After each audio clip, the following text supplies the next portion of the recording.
नमस्कार दोस्तों, आज हम बात करेंगे पावर सेक्टर के दो बड़े प्लेयर्स की, अदानी पावर और टाटा पावर। ये दोनों कंपनीज इंडिया के एनर्जी लैंडस्केप में महत्वपूर्ण भूमिका निभा रही हैं। तो आज के इस वीडियो में हम कंपेयर करेंगे उनका फॉर्मेशन, बिजनेस मॉडल, ये कंपनीज पैसे कैसे कमाती हैं, इनके प्लांट्स कहाँ हैं और लेटेस्ट फाइनेंशियल रिजल्ट भी।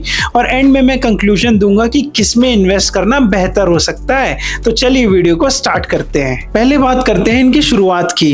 टाटा पावर इंडिया की सबसे पुरानी पावर कंपनीज में से एक है।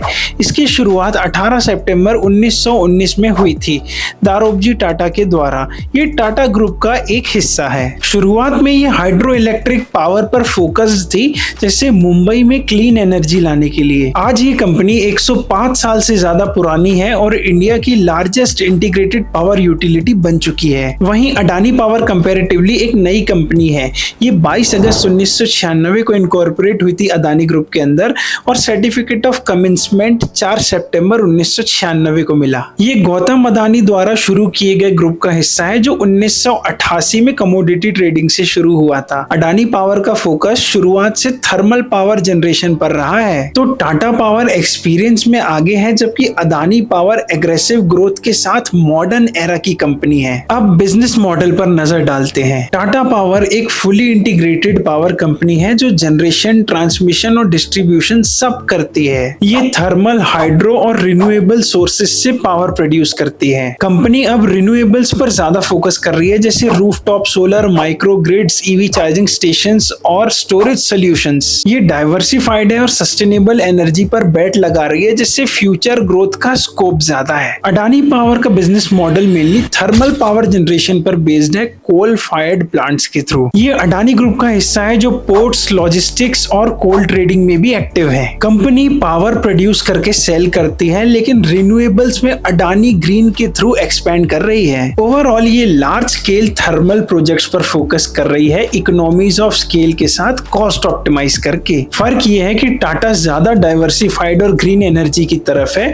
जबकि अडानी थर्मल डोमिनेंट है, लेकिन ग्रुप लेवल पर एग्रेसिव एक्सपेंशन कर रही है। तो अब देख लेते हैं कि ये दोनों कंपनीज पैसे कैसे कमाती हैं। दोनों ही कंपनीज पावर जनरेट करके सेल करती हैं, मेनली स्टेट डिस्कॉम्स को पीपीएस के थ्रू या फिर मर्चेंट बेसिस पर। टाटा पावर के रेवेन्यू सोर्सेज में इलेक्ट्रिसिटी जनरेशन, ट्रांसमिशन, डिस्ट्रीब्यूशन और एंसिलरी सर्विसेज जैसे नेचुरल गैस और ईवी इंफ्रा शामिल है। फाइनेंशियल ईयर 25 में रिन्यूएबल्स से रेवेन्यू में 52% ग्रोथ देखा गया, जो टोटल रेवेन्यू को बूस्ट कर रहा है। कंपनी का टारगेट 2030 तक रेवेन्यू को 60% बढ़ाना और प्रॉफिट डबल करना है, रिन्यूएबल पर फोकस से। Adani power mainly coal based power से कमाती है, डोमेस्टिक और इंटरनेशनल कोल सोर्सिंग के through. Revenue power supply, coal trading और ग्रुप सिनर्जीज से आता है। 60% से ज्यादा अदानी ग्रुप का रेवेन्यू कोल रिलेटेड बिजनेसेस से है, जिसमें पावर जनरेशन एक बड़ा हिस्सा है। ये लार्ज वॉल्यूम और लो कॉस्ट से प्रॉफिट्स बनाती है, जैसे पीपीएस और मर्चेंट सेल्स से। दोनों ही कंपनी स्टेबल कैश फ्लो के लिए पीपीएस पर डिपेंड करती हैं,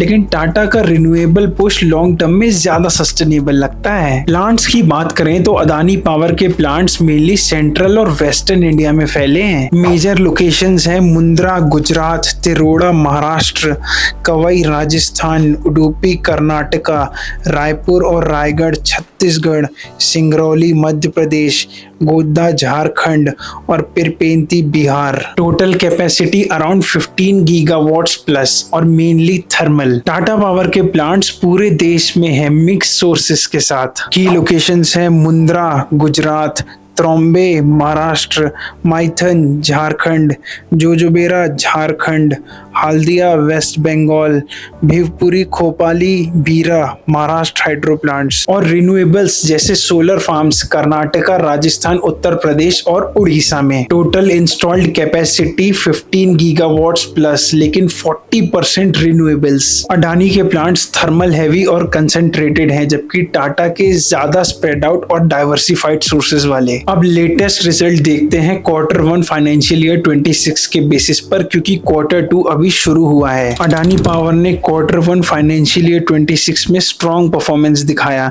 revenue around 12,461 crore, operating profit 5720 crore और पैट यहाँ पर 3,305 करोड़। ये हायर वॉल्यूम्स और रेवेन्यू से ड्रीवन था, लेकिन थर्मल डिपेंडेंसी की वजह से कोल कॉस्ट का इम्पैक्ट रहता है।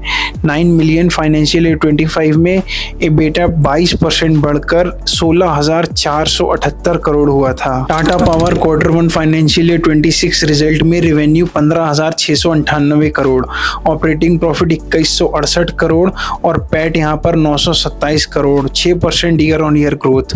रिन्यूएबल्स से रेवेन्यू 52% बढ़कर 3,626 करोड़ हुई थी, जो टोटल ग्रोथ को ड्राइव कर रही है।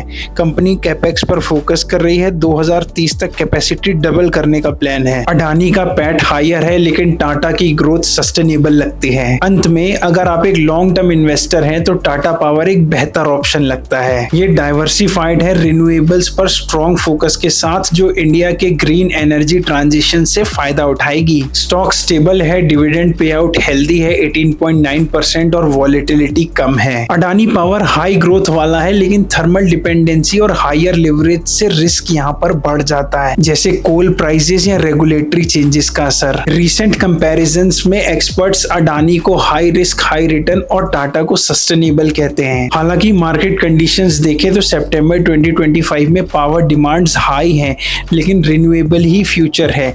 अगर आप मेरी सलाह माने तो टाटा पावर में ही इन्वेस्ट करें फॉर बैलेंस्ड ग्रोथ। तो दोस्तों, ये था हमारा कंपैरिजन। इन्वेस्ट करने से पहले अपना रिसर्च जरूर करें और एक्सपर्ट एडवाइस लें। Like and subscribe for more such content.